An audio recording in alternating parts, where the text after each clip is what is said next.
काफ़ी टाइम पे हमको प्रेगनेंसी होने में जब दिक्कत होती है, कंसीव होने में डिफ़िकल्टी हो रही है, तब हम लोग डॉक्टर के पास जाते हैं। तब डॉक्टर एडवाइस करता है कि आपको आईयूआई करना पड़ेगा। फिर सोचते हैं कि आईयूआई क्या होता है? तो आज हम लोग इस वीडियो में इसके बारे में बात करेंगे। आईयूआई क्या होता है? ये कैसे हेल्पफुल होता है? कौन से कपल्स में आईयूआई एडवाइस करना चाहिए? कौन से कपल में आईयूआई नहीं करना चाहिए? आईयूआई की प्रोसीजर क्या होती है? आईयूआई के टाइम क्या केयर लेनी चाहिए? आईयूआई क्यों फेल होता है? अगर आईयूआई फेल हुआ तो व्हाट नेक्स्ट क्या करना चाहिए? इन सब चीज़ों के बारे में डिटेल में हम लोग इस वीडियो में बात करेंगे। Hello, I am doctor Sunita Lodha, fertility and reproductive specialist and practising gynaecologist since last 25 years.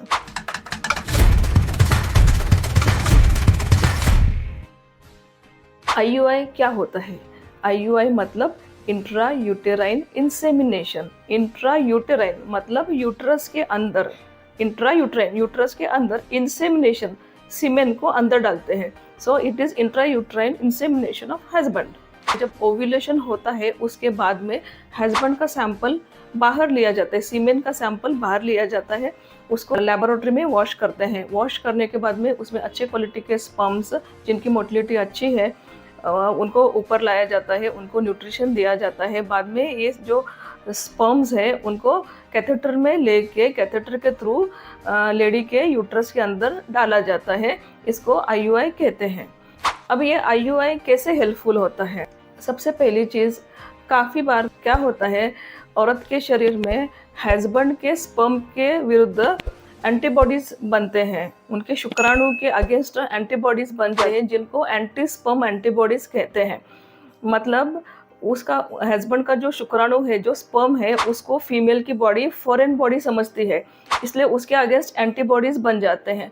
फिर क्या होता है, जब उनका इंटरकोर्स होता है उसके बाद में जब सीमेन वजाना में गिरता है और ये जो स्पर्म्स है वो बच्चेदानी के मुंह के थ्रू ऊपर जब चढ़ने की कोशिश करते हैं तब ये एंटीबॉडीज वो स्पर्म्स को मार देते हैं, जिसकी वजह से प्रेगनेंसी होने में दिक्कत होती है।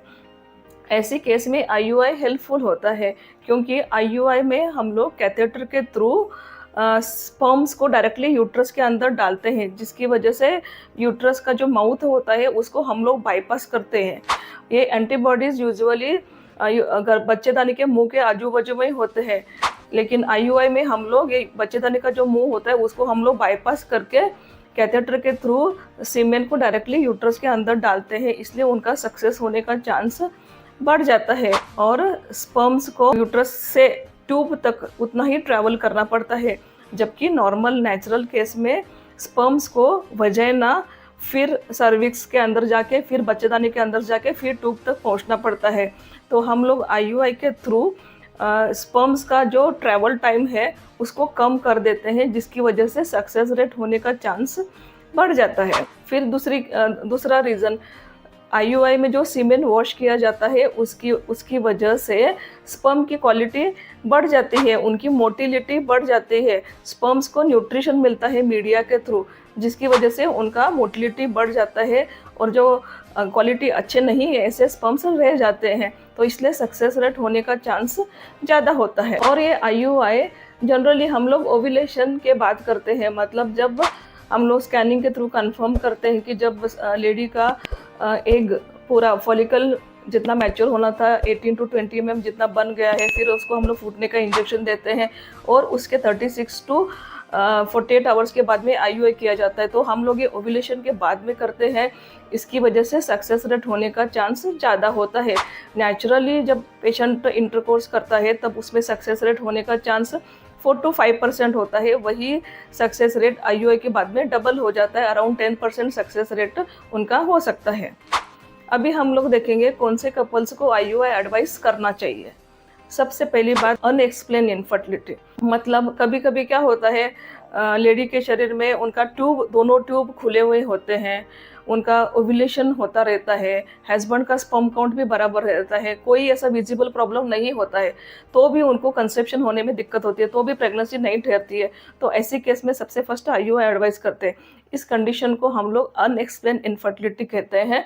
तो ये कंडीशन में पहले उनको आईयूआई कराना चाहिए, जिसकी वजह से प्रेगनेंसी ठहरने का चांस बढ़ जाता है। दूसरी कंडीशन, अगर स्पर्म का काउंट बॉर्डर लाइन है, स्पर्म का काउंट थोड़ा कम है, उनकी मोटिलिटी कम है, अगर अबनॉर्मल स्पर्म्स ज़्यादा है, ऐसा है तो एक कंडीशन में भी आईयूआई बहुत ज़्यादा हेल्पफुल होता है, क्योंकि हम लोग सीमेन सैंपल को लेबोरेटरी में वॉश किया जाता है, जिसकी वजह से उनकी मोटिलिटी बढ़ती है, अब नॉर्मल स्पर्म्स और डिफेक्टिव स्पर्म्स रह जाते हैं और लेबोरेटरी में मीडिया के थ्रू स्पर्म्स को न्यूट्रिशन मिलता है। तो ये सब चीज़ की वजह से सक्सेस का चांस बढ़ जाता है।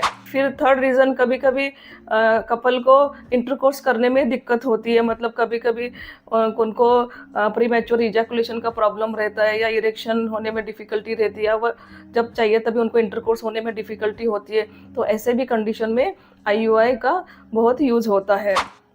फिर नेक्स्ट, कभी कभी क्या होता है, सब फर्टिलिटी रहती है, मतलब लेडी में पीसीओडी रहता है, उनको इरेगुलर ओव्यूलेशन रहता है, जो टाइम कौन से टाइम पे ओव्यूलेशन होता है वो पिन पॉइंट करना डिफ़िकल्ट होता है, साथ में ही हस्बैंड को भी सब फर्टिलिटी होती है, थोड़ा काउंट बॉर्डर रहता है, कम रहता है, तो ऐसी कंडीशन में आईयूआई के थ्रू उनको जल्दी सक्सेस मिलने का चांस रहता है। तो ये सारी कंडीशंस में डेफिनेटली आईयूआई कराना चाहिए। फिर कौन से कंडीशंस में आईयूआई कपल्स को एडवाइस नहीं करना चाहिए? सबसे पहली बात, अगर उनकी ट्यूब ब्लॉक्ड है, अगर अपने को पता है कि लेडी की ट्यूब ब्लॉक्ड है, तो ऐसे कंडीशन में आईयूआई का कोई यूज़ नहीं है, क्योंकि फर्टिलाइजेशन ट्यूब में होता है आईयूआई में, तो इसलिए ऐसी केस में आईयूआई सक्सेस नहीं होता है और इस कपल्स को आईयूआई एडवाइस नहीं करना चाहिए। फिर अगर लेडी की एज ज़्यादा है, उनका एएमएच कम है, ओवेरियन रिजर्व कम है, उनके पास टाइम कम है, ऐसे भी कंडीशन में जनरली आईयूआई एडवाइस नहीं करते हैं। आईयूआई मतलब इंट्रा यूटेराइन इंसेमिनेशन, हस्बैंड का सैंपल लेडी के बच्चेदानी के अंदर डाला जाता है।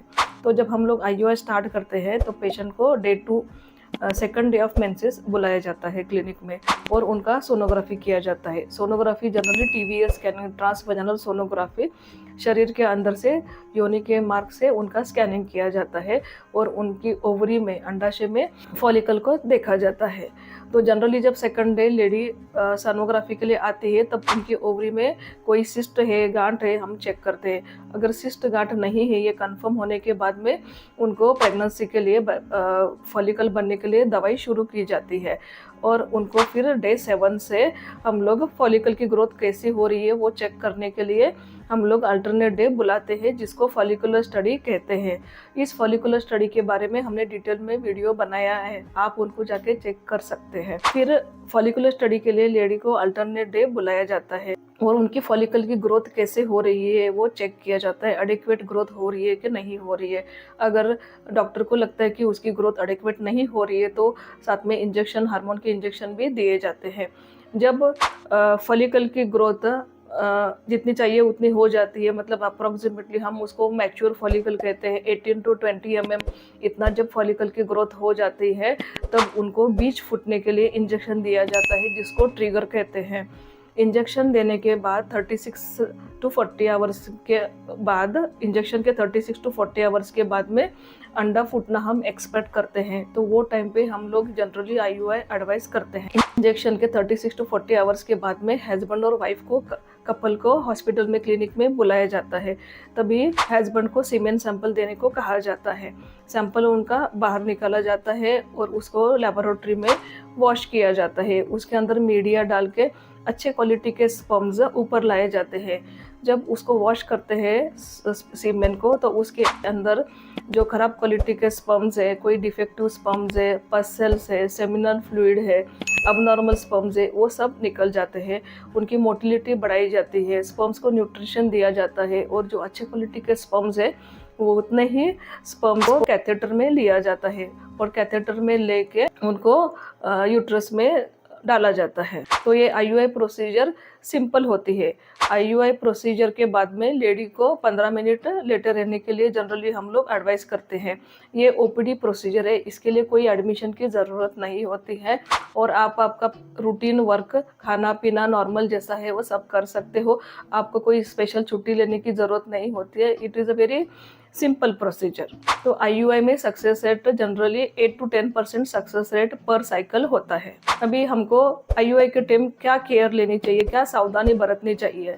जब भी आप आईयूआई कराने के लिए आप जाते हो तो जनरली छोटे छोटे क्लिनिक में क्या होता है, उनके पास सेटअप नहीं रहता है, तो वो लोग सैंपल फिर लेबोरेटरी में, दूसरी लेबोरेटरी में प्रिपरेशन के लिए दिया जाता है, जहाँ यूरिन टेस्ट, स्टूल एग्जामिनेशन सब होता रहता है। तो उसकी वजह से सैंपल कंटेमिनेट होने का, इन्फेक्शन होने का चांस ज़्यादा रहता है। इसलिए जब आप IUI के लिए आपको एडवाइस किया जाता है, आप IUI करना चाहते हो, तो आपको अच्छा फर्टिलिटी सेंटर देख के ही IUI कराना चाहिए। इसकी वजह से आपको इन्फेक्शन का चांस कम हो जाता है। अभी हम लोग देखेंगे IUI फेल क्यों होता है, क्या कारण है जिसकी वजह से IUI फेल हो सकता है। सबसे पहली बात, ट्यूब खाली पेटेंट है, ट्यूब ओपन है, यही इम्पोर्टेंट सिर्फ नहीं है, ट्यूब की फंक्शनलिटी भी इम्पोर्टेंट है। ट्यूब अपना कार्य बराबर कर रही है कि नहीं, वो भी इम्पोर्टेंट है, क्योंकि ट्यूब को जब ओव्यूलेशन होता है उसके बाद में एग को, स्त्री बीज को अंदर लेना, वो काम ट्यूब का काम होता है। जब हम लोग स्पर्म्स को यूट्रस की कैविटी के अंदर छोड़ते हैं, तो उसके बाद में स्पर्म्स को ट्रैवल करके ट्यूब में से ट्रैवल करने के लिए ट्यूब को हेल्प करना चाहिए। फिर बाद में अगर समझो फर्टिलाइजेशन हो गया, तो जो भ्रूण बनता है, जो एम्ब्रियो बनता है, उसको भी उसको न्यूट्रिशन पहुंचाने का काम भी ट्यूब करता है, और वो एम्ब्रियो को ट्यूब से यूट्रस के अंदर लाने का काम भी ट्यूब करता है। ये सब फंक्शंस ट्यूब को बराबर करना चाहिए। अगर ट्यूब में फंक्शनलिटी कम है, ये सब चीज़ अपने आप अंदर होती है, तो ये अगर ट्यूब का फंक्शन बराबर नहीं हो रहा है, तो ऐसी कंडीशन में भी IUI फेल होने का चांस होता है। हम IUI में सिर्फ स्पर्म्स को और एग को, दोनों भी गैमेट्स को पास लेके आते हैं, जिसकी वजह से प्रेगनेंसी का चांस बढ़ता है। लेकिन नेचुरल जो अंदर की प्रोसीजर है, वो सब खुद का खुद होना पड़ता है, इसलिए IUI का सक्सेस रेट कम होता है। तो functionality of the tube is very very important. अगर वो फंक्शनलिटी उसकी प्रॉपर नहीं है, तो IUI फेल होने का चांस होता है। दूसरी कंडीशन, कभी कभी एग की क्वालिटी अच्छी नहीं होती है, एज अगर ज़्यादा है तो स्पेशली, तो एग क्वालिटी अच्छी नहीं होने की वजह से भी IUI फेल हो सकता है। फिर कभी कभी स्पर्म की क्वालिटी नहीं अच्छी होती है, उसमें डिफेक्टिव स्पर्म्स ज़्यादा होते हैं। तो ऐसा डिफेक्टिव स्पर्म के साथ में अगर एग का फर्टिलाइजेशन हो जाता है, तब जो एम्ब्रियो बनता है वो भी डिफेक्टिव एम्ब्रियो बनता है। ये डिफेक्टिव एम्ब्रियो जनरली इम्प्लांटेशन नहीं हो पाता, जिसकी वजह से IUI फेल होने का चांस होता है। कभी कभी एग भी अच्छा होता है, स्पर्म भी अच्छा होता है, लेकिन एग फॉलिकल रप्चर नहीं हो पाता, और कभी कभी फॉलिकल रप्चर हो भी गया तो वो एग के बाजू में ऊपर मोटा आवरण रहता है, जिसकी वजह से फर्टिलाइजेशन में डिफ़िकल्टी होती है और उनको प्रेगनेंसी होने में दिक्कत हो सकती है। ऐसे ये सब चीज़ों की वजह से IUI फेल हो सकता है।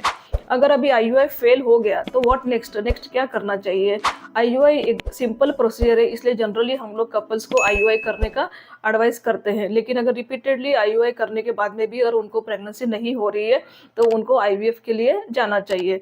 तो आज हमने इस वीडियो में IUI प्रोसीजर क्या होता है, प्रोसीजर के टाइम क्या केयर लेनी चाहिए, IUI फेल क्यों होता है, और अगर फेल हो गया तो नेक्स्ट क्या करना चाहिए, इसके बारे में डिटेल में जाना। ऐसे ही हम लोग pregnancy, delivery, infertility, gynaec related videos regularly upload करते रहेंगे। आप उनको ज़रूर देखिए। आपको अच्छा लगा तो आप लाइक, शेयर, सब्सक्राइब कीजिए। Thank you.